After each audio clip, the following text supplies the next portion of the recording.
Hi നമസ്കാരം. വാസ്തുഗ്രഹത്തിൻ്റെ മറ്റൊരു അധ്യായത്തിലേക്ക് വീണ്ടും സ്വാഗതം.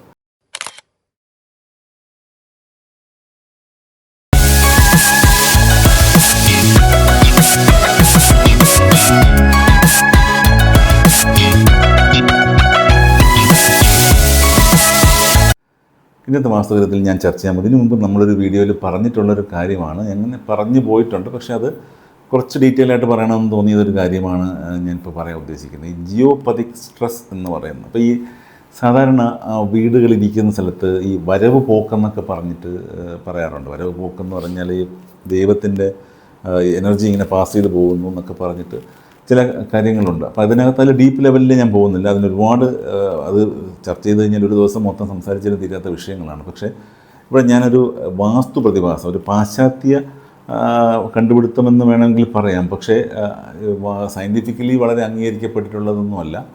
എന്നാൽ അങ്ങനൊരു സംഭവമുണ്ട്, ഈ ജിയോപതിക് സ്ട്രെസ് എന്ന് പറയും. അപ്പോൾ അതായത് ഭൂമിക്കടിയിൽ സംഭവിക്കുന്ന കാര്യങ്ങൾ കൊണ്ടുണ്ടാകുന്ന സ്ട്രെസ്സ് ഭൂമിയുടെ മുകളിലേക്ക് പാസ് ചെയ്യുന്നു എന്നുള്ളൊരു കാഴ്ചപ്പാടിലാണ് ഈ ജിയോപതിക് സ്ട്രെസ്സിനെ പറ്റി പറയുന്നത്. അപ്പോൾ ഈ ജിയോപതിക് സ്ട്രെസ്സ് നമ്മൾ ബാലൻസ് ചെയ്യേണ്ടതായിട്ടുണ്ട്. വാസ്തു ഇതിനെ കണക്കിലെടുത്തിട്ടുണ്ട്. ഈ ജിയോപതിക് സ്ട്രെസ്സ് കണക്കിലെടുത്തിട്ടാണ് ഈ മണ്ഡലീകരണം എന്ന് പറയുന്ന കോൺസെപ്റ്റ് തന്നെ കൊണ്ടുവന്നിരിക്കുന്നത്.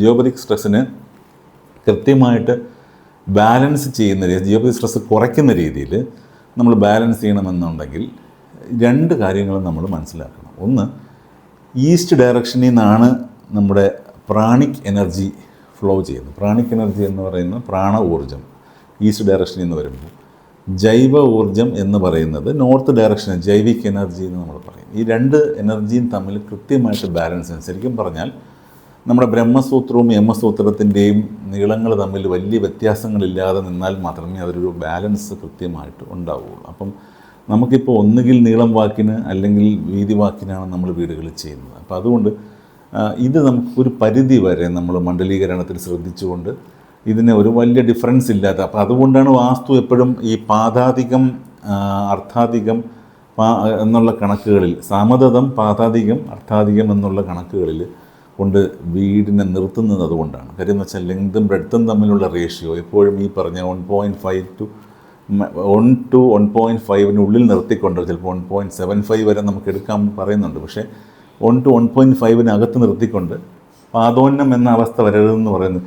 ഇതെല്ലാം പറയുമ്പോൾ ആളുകൾ ഇതൊന്നും ഇത് എന്താണ് ഈ കോൺസെപ്റ്റ് എന്ന് പറയാതെയാണ് വെറുതെ പാദാധികം അർത്ഥാധികം പാദോന്നം സമതം എന്നൊക്കെ പറയുന്നത്. പക്ഷേ ഇതിൻ്റെ പ്രിൻസിപ്പിൾ ഇതാണ് ശരിക്കും പറഞ്ഞത്. അപ്പോൾ ലെങ്തും ബ്രെഡ്ത്തും നമ്മൾ ഫിക്സ് ചെയ്യുന്നത്.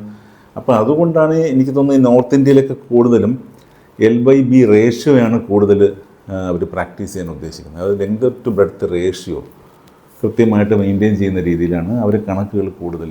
ഇവിടെയാണ് നമുക്ക് കുറച്ച് കേരളത്തിൽ മനുഷ്യാലയ ചന്ദ്രികയായിട്ട് ബേസ് ചെയ്ത് നമ്മൾ വരുന്ന കൈക്കണക്ക് പട്ടികകളിലെല്ലാം വേറെ രീതിയിലൊക്കെ ഒരുപാട് അസസ്മെൻറ്റ്, ജ്യോതിഷപരമായിട്ടുള്ള അസസ്മെൻറ്റും ഒക്കെ അതിനകത്ത് വന്നിട്ടുണ്ട്. അപ്പോൾ അത്തരം നമ്മളിതിനെ കൂടുതൽ കോംപ്ലിക്കേറ്റ് ചെയ്ത് ചിന്തിച്ച് കഴിഞ്ഞാൽ ഒരു വീട് ചെയ്യാൻ പറ്റാത്തൊരവസ്ഥ വരും. അപ്പോൾ അതുകൊണ്ട് നമുക്കൊരു ബേസിക് കാര്യങ്ങൾ മാത്രം എടുത്തുകൊണ്ട്, അതുകൊണ്ടാണ് എൻ്റെ അടുത്ത് വരുന്ന ഡിസൈൻ ചെയ്യാൻ വരുന്ന കാര്യങ്ങൾ, അപ്പോൾ എഞ്ചിനീയറിംഗ് ആസ്പെക്റ്റുകൾക്ക് നമ്മൾ കൂടുതൽ ഫോക്കസ് കൊടുത്തുകൊണ്ട് വാസ്തുവിനെ എങ്ങനെ അതിനകത്തോട്ട് ഇൻകോപ്പറേറ്റ് ചെയ്യാമെന്നാണ് നമ്മൾ നോക്കുന്നത് കൂടുതലും.